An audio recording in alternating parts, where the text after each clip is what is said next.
Hello everyone. The former President Jacob Zuma honored the legacy of Moses Mabhida during a visit to the struggle stalwart's gravesite in Pietermaritzburg on Saturday. Mabhida was the Secretary General of the SACP and commander of Umkhonto weSizwe.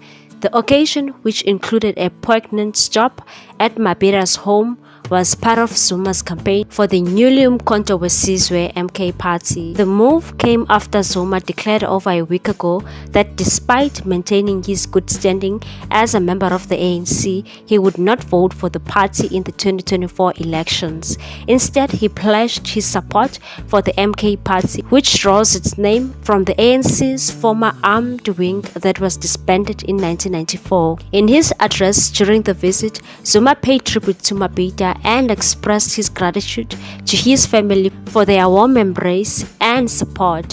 He emphasized that the need for unity among people who have decided to support the MK party and said, according to principles, engaging in disputes, particularly political party campaigns and memberships, should not be our focus. This applies especially to those of us who have been dedicated members of the ANC and intend to remain so until the very end. Our declaration of support for Umkhonto weSizwe is driven by our concern that the ANC has strayed from its original path due to misguidance.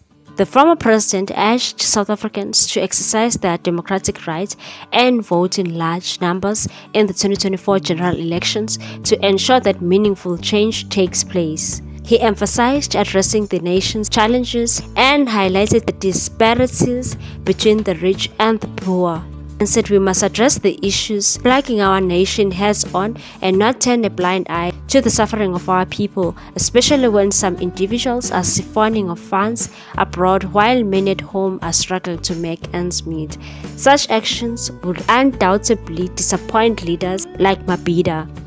Zuma also spoke of his efforts in campaigning for the MK party, revealing that he had discreetly consulted with traditional leaders and pastors since January, flying under the radar of social media and public attention, and said, I've been working hard underground, unnoticed, consulting with traditional leaders and pastors since January.